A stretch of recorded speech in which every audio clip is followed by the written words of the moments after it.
mau ke mall. Ke mall yuk. Puan mau cerita tentang untung rugi kalau kita ngebuka lapak alias pameran di mall.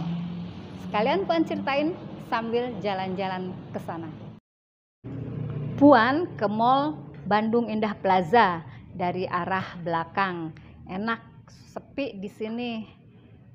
Parkirnya juga gampang. Sebenarnya Puan mau ngantar Atuk dan anak bungsu Puan mau cukur rambut, cari salon yang sepi di sini. Sekalian Puan mau lihat pergerakan ekonomi di mall. Udah lancar lagi atau belum? Semoga udah lancar ya teman-teman ya. Kita ke lantai 3 dulu nih, ke salon langganan Puan.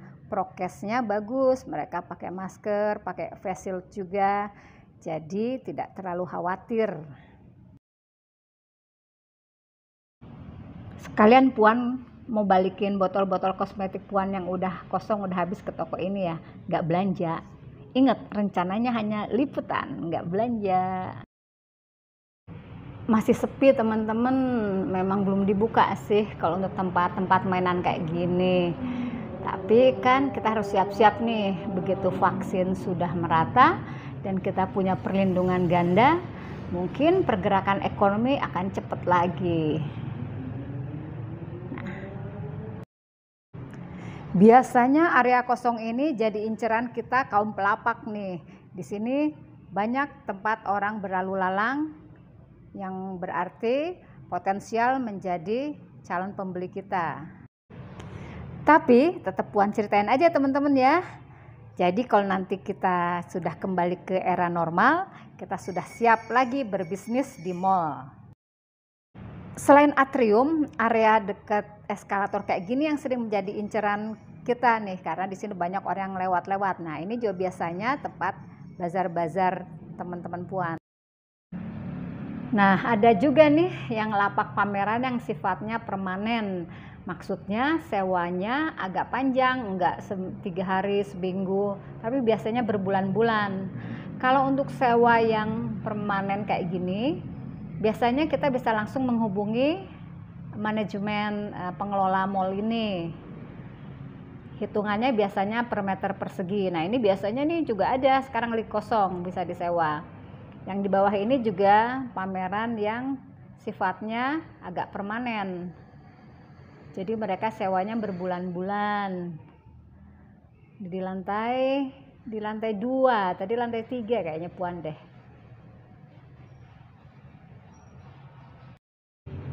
Nih Puan mulai cerita ya. Dulu Puan sering pameran di semua mall di Kota Bandung. Kadang-kadang untung, kadang-kadang buntung alias rugi. Kalau pas lagi eventnya tepat, misalnya lagi holiday atau musim liburan, tuh banyak tuh yang belanja. Nah, di situ biasanya Puan dapat keuntungan besar. Puan biasanya sewanya yang per minggu. Kalau misalnya udah lewat masa holiday, Puan keluar dulu dari mall. Nanti lagi ikut pameran berikutnya. Tapi Puan juga pernah tidak terlalu jeli berhitung. Karena merasa untung waktu pameran seminggu di sebuah mall, walaupun sudah tidak holiday, Puan terusin tuh, oh perpanjang lagi deh seminggu. Ternyata rugi, mallnya sepi. Ya jadi yang belanja sedikit.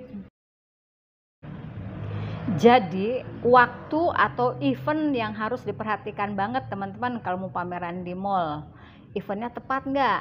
Kalau misalnya ada event menjelang lebaran, nah, kita mau punya barang-barang yang terkait lebaran itu biasanya rame. Atau lagi eventnya Imlek, kita punya baju-baju serba merah atau yang tema-temanya Imlek, nah itu juga dia laris. Selain mempertimbangkan event, kita juga harus berhitung tentang persentase keuntungan yang kita peroleh dari satu barang atau satu baju. Karena ada biaya stand, biaya karyawan yang harus kita hitung. Biaya SPG alias Sales Promotion Girl, hitungnya biasanya per hari antara 75.000 sampai 100.000. Itu kalau satu shift. Kalau 2 shift berarti 2 orang ya bisa dikali 2. Belum uang makannya juga, itu harus dihitung. Di lapak pameran mall kita bisa juga nge-sell barang nih seperti ini. Itu juga salah satu item yang bisa menarik orang untuk mampir ke stand kita. Berapa sih harga stand bazar atau pameran di mall, Puan? Variatif, teman-teman, tergantung hari atau event. Kalau menjelang perayaan-perayaan hari besar seperti Idul Fitri, Natal, itu harganya bisa melangit. Bahkan bisa sampai 75 juta sebulan untuk ukuran stand 3x4 atau 4x4 meter persegi. Kalau Puan nggak terlalu berani ngambil yang sampai sebulan penuh gitu, biasanya Puan ambil seminggu dulu. Wah, udah seminggunya oke, Puan perpanjang lagi. Itu juga Puan biasanya ambil yang murah, yang 3x4, harganya sekitar 5 atau 6 juta seminggu. Itu pun suka Puan bagi 2 standnya dengan teman Puan. Jadi kan harganya kita bisa sharing 3 juta ewang. Lokasi pameran juga sangat menentukan harga. Untuk atrium biasanya lebih mahal.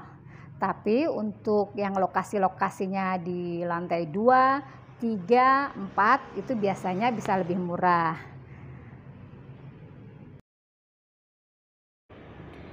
Terus kita sewanya ke siapa, Puan? Seperti yang Puan jelasin tadi, kalau yang pamerannya mandiri, kita bisa langsung ke pengelola manajemen pihak mall. Biasanya kantornya kalau nggak di yang paling atas, kalau nggak yang di paling bawah. Tanya aja ke satpam, nanti kita dianterin ke sana. Lalu tanya-tanya deh, saya mau pameran di stand ini, udah ada yang punya belum? Tapi kalau yang kayak di atrium pamerannya banyakan kayak gini, biasanya sudah ada IO yang mengelolanya. Nah, kita cari IO-nya. Nah, kita bisa tanya-tanya ke teman-teman yang lagi pameran di sini, yang ini IO-nya siapa sih?